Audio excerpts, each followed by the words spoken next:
Hello guys, NautoAce here, and this is my MmGS vlog about my thoughts on the PlayStation Experience 2016.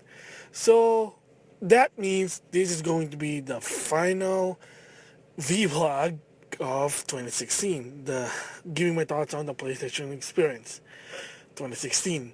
Yeah. So basically this one's not going to be in order.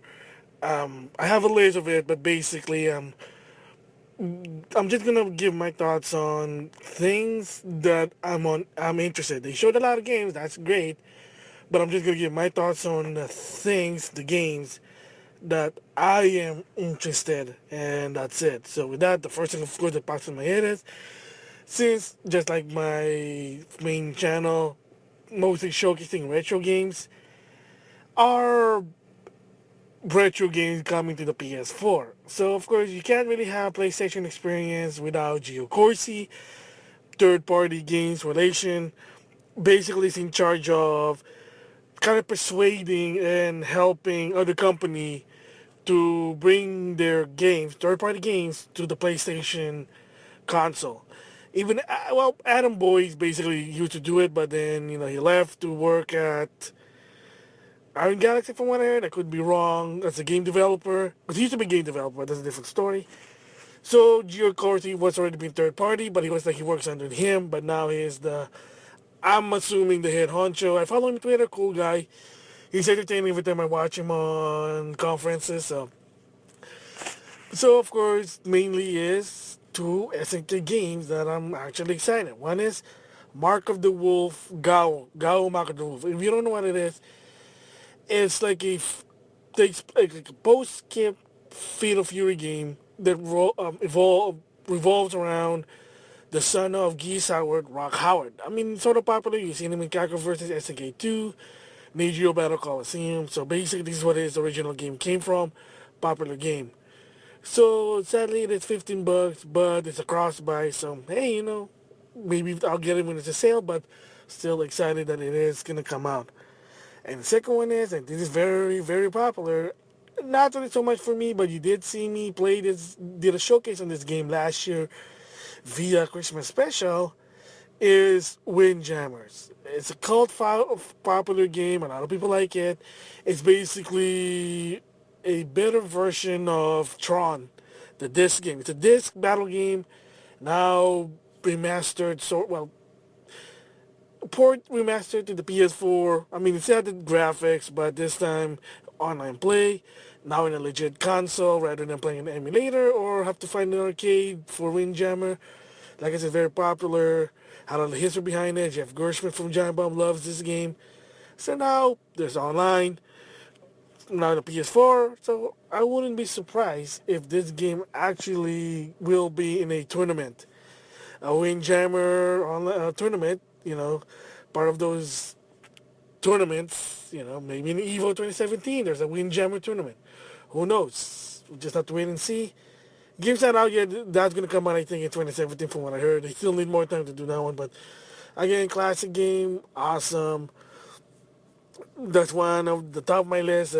Saying, oh, that was awesome, but that's just me.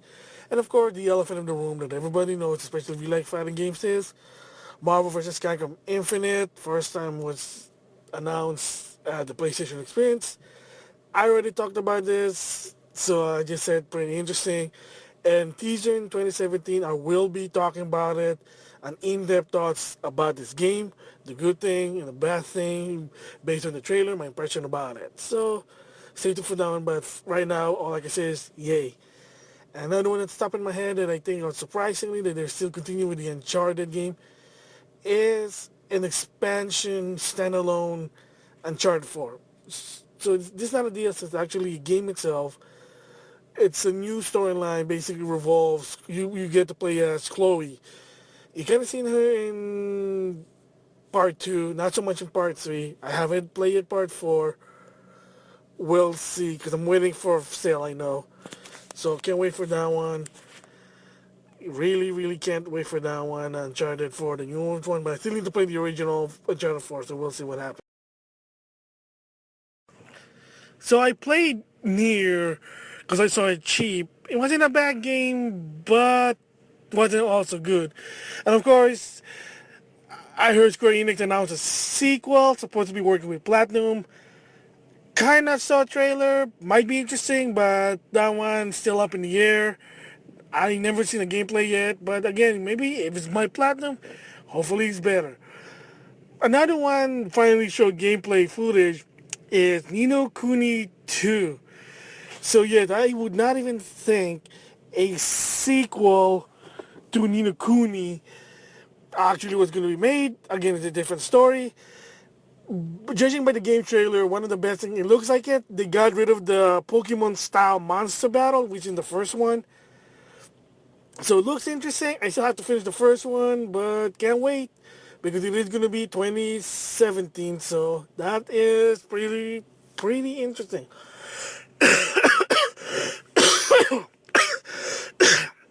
Excuse me.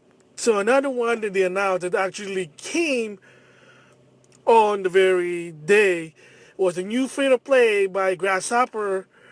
Basically, the people who did what's that game? No More Heroes, maybe? Correct me if I'm wrong. I know Chainsaw Cheerleader was Grasshopper. Pretty good game.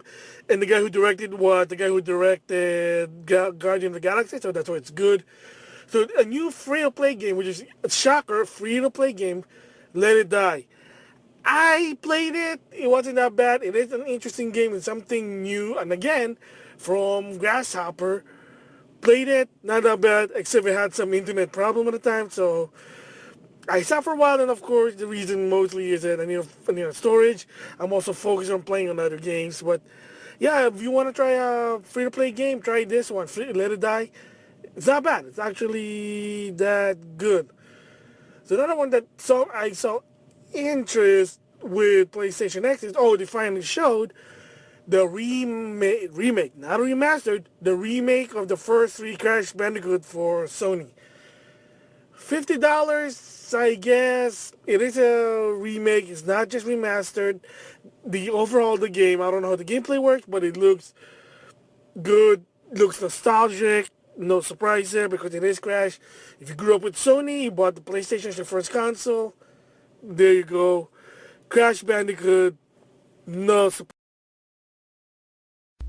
So, other thing that's interesting at the PSX 2016s are the sequel to Last of Us. They call it The Last of Us Part 2. So, again, it's still Joel and Ellie. And this time, Ellie's a bit older. Trailer was very interesting. I thought to finish the first one. I heard there's some sad moments, but I gotta finish the game. So moving there is the PlayStation 4, another exclusive for the people who did Killzone. Horizon Zero Dawn looks interesting. I like the concept. It's like a post-future, but technology was lost, so they had to go back to the basic, let's just say, or the primitive ages versus against some high-tech robotic beast. Kind of interesting, like how the trailer goes with the bow and arrow, like you can do more than just shoot. So can't wait for that one. That'll be interesting. And then of course another game that's not really so interesting, but worth mentioning, a Wipeout Omega Collection. Basically, Wipeout is Sony's answer to F-Zero, and sort of popular, but it's not F-Zero. So they're making a collection against games from the past. They remastered to the PS4 with trophies. And then they showed a new trailer for Gravity Rush 2 that's going to come out 2017. There's a new single player expansion. You get to play the main hero's friend. I forgot their name because I barely touched Gravity Heroes. I have it for the Vita, but I hardly touch it. I got just so many games, but it looks cool. They're expanding Gravity Rush 2 now. You have this expansion about this other character.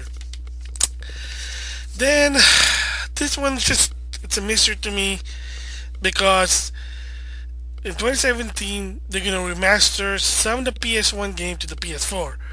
They are Parappa the Rapper, Patapon, and Loco Roco. Okay, they're kind of popular. They were in the PS1, while Patapon and Loco Roco was in the PlayStation Portable. So they're remastering it for the PS4. So I guess I'm guessing that Parappa the Rapper also is the. They're also remastered from the PlayStation Portable because all three of them did come to the PlayStation Portable.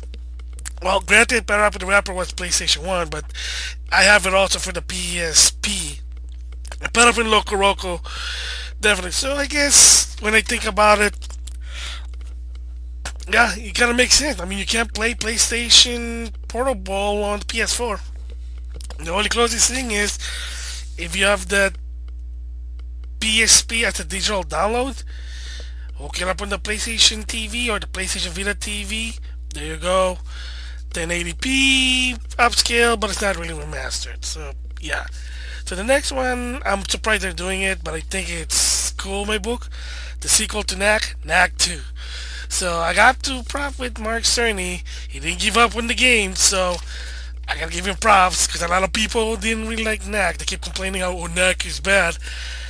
You seen me played it. I did showcase the game. Yeah, it had some work, but it wasn't really that bad. Okay, maybe it's not worth $60. Maybe it should have been $40 in my opinion, but it was a launch game and they didn't make money. So I think for $40, Knack 2, I think that'll be fine. But if they do it for 60, yeah, there'll be a problem. Alright. And then the next one in my list is Resident Evil 7, the midnight version demo. They finally finished the update. It's the full update. The one of the door is now open. And spoiler, you're going to the basement. And yes, I will be giving an in-depth impression of this demo via in the future. Of course, the vlog in the near future. Yeah, they showed finally the trailer. It finally explained everything what it is. So it'll be interesting. I'd sadly to say I won't be able to play it because it's first person. Not really super fan of Resident Evil, and the game's on 60 frames. I don't know what's with Capcom and 60 frame in horror game. I just don't think it just doesn't work. But maybe, well, I don't know. I know. I guess games should be 60, and at least they're doing it. I mean, heck, Resident Evil Revelation 2 is 60 frame. That gives me the wheelies, but whatever, you know. Just obsessed with the 60 frames thing. Okay, moving on from there is again I never really played this game, but there's gonna be a new Dampa Rompa V3. I'm assuming version 3. Killing Harmony gonna be out for 2017. I guess this one's also in the Vita, but it's also in the PS4. And then of course, a guy I follow on YouTube, Darkscream217, is a fan of the game. He loved it, so he said it was actually a good game. And of course, the first two, there's going to be also a PS4 version coming, so we'll see. I mean, one of these days, if I have a chance, you know, if it's cheap, if I have time, I'll probably buy it. But like I said, when you get old, when you get introduced with a bunch of clearance and cheap game for AAA title, it might be my AAA title. Let's just say it's not same as the age of the NES and Super Nintendo. Like there was no such thing as the clearance at that time. Buying game was hard, and you don't even have to go work. You just stay home, you know. But well, even if you don't have work, still you got too many games, not enough time. That's just me. All right. So then the next one is. This was interesting to mention is Yakuza Kimawami, a remake of the original PS2 classic. Now it's coming to the PS4. I'm gonna assume it's Yakuza 2. Maybe 1 or 2. I have no idea. I can't really remember.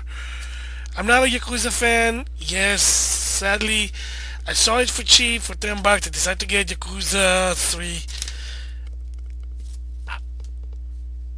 I really couldn't get into it. Seriously. I know. but we'll see. I know Alex from Backlog Battle. I follow him. He loves the game. He loves Yakuza. I really get into it. Yeah, seriously, man, it's just weird. But there you go. Those are the PSX game that I'm worth noting. In my opinion, there were more they showed, but sadly, some of them I just really have no interest. These are the game that had my eye on that is interested. I might get them, I might not. It's worth mentioning. So can't wait for 2017 because to tell the truth, Gaming Watch 2016 was okay. So hopefully 2017 will be better. Newer game.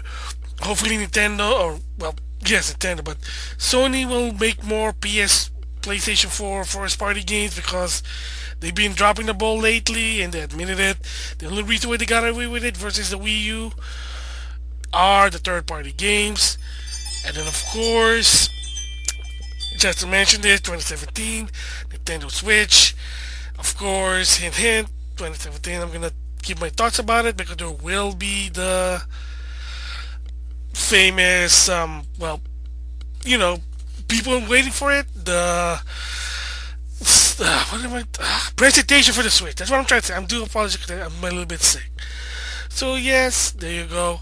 And with that, like I said before, the PSX 2016 is the last V block of 2016.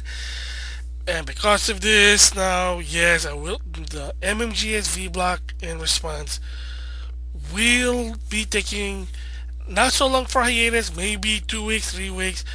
Hey, you never know. Maybe the first thing I'll be talking about is my thoughts on the Nintendo Switch presentation. So are there other things I'm going to be talking about? Oh, definitely. Such as one, like I said before, an in-depth impression of the Resident Evil 7 demo. Another one is Marvel vs. Capcom Infinite, my opinion of all the situation that was gathered from the PlayStation experience and all the way, in the website and stuff. And two, well, technically three, I'll explain it later. Uh, yeah, then the next one is also this is a long overdue, so, but I don't categorize this as a lost vlog because it's still recent. I just have not had enough time to put it up and set it up because I had a lot of things to say. And that is some more roundup Nintendo Switch rumor. There's no in the past, but I just want to get my thoughts about it. You probably already heard about this. And then the 3 MmGS V block, lost V block that's gonna come in. Our first, not so much. It's more. The first one's basically a store by my local area, a popular store, and basically sort of related to Pixel Dan because if you know him, he used to review Mattel. Well, I think he still does, but Mattel toys, especially He-Man. So in my main channel, there was long time ago a virtual tour of the Mattel store in my local area. And of June of 2016, sadly, they went out of business. They closed down. Unknown reason. They weren't. It's not like they're not making any money, but from what I heard, there have been a lot of rumors speculating that they're trying to close down a lot of the Mattel store. Because there's another one, but it's not really close where I live. But then there have been reports that even that one might go out of business also in the long run.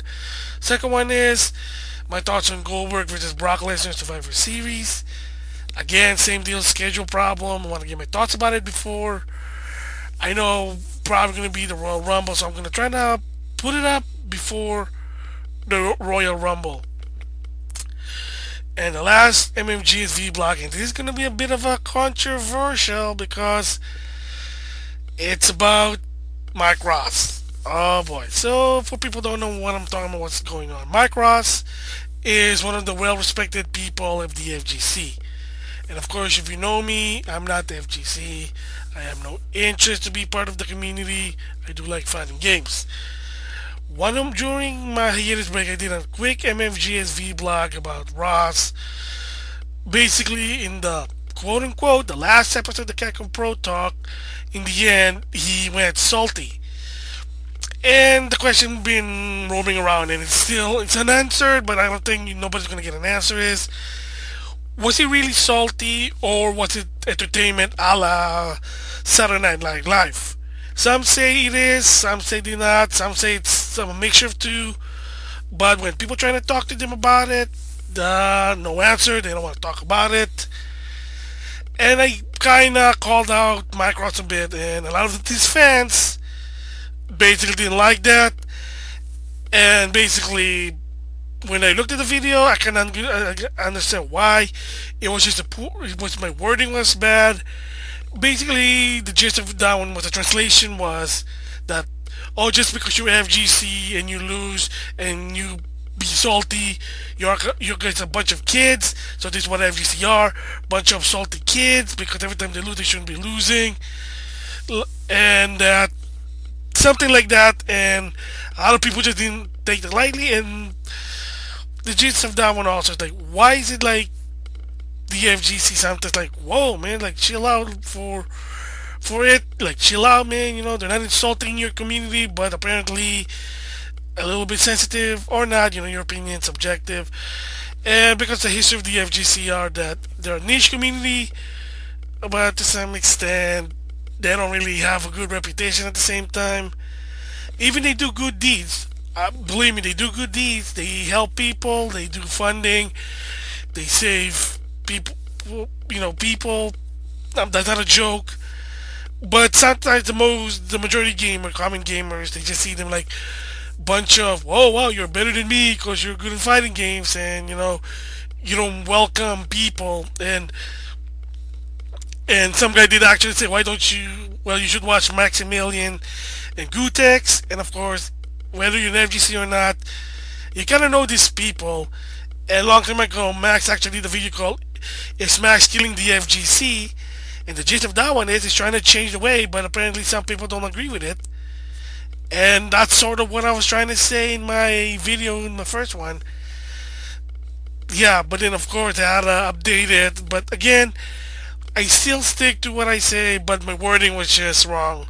That's going to be the third lost MmGS vlog there. It's going to be about Microsoft because at October 2016, he made an announcement that he was leaving Twitch, and a lot of people were questioning, was it because of the meltdown he did?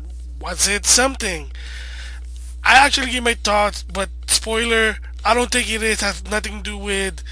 It has nothing to do with what he did with the Kako Pro talk. I think it's separate. I think he wanted to do something else, change the pace.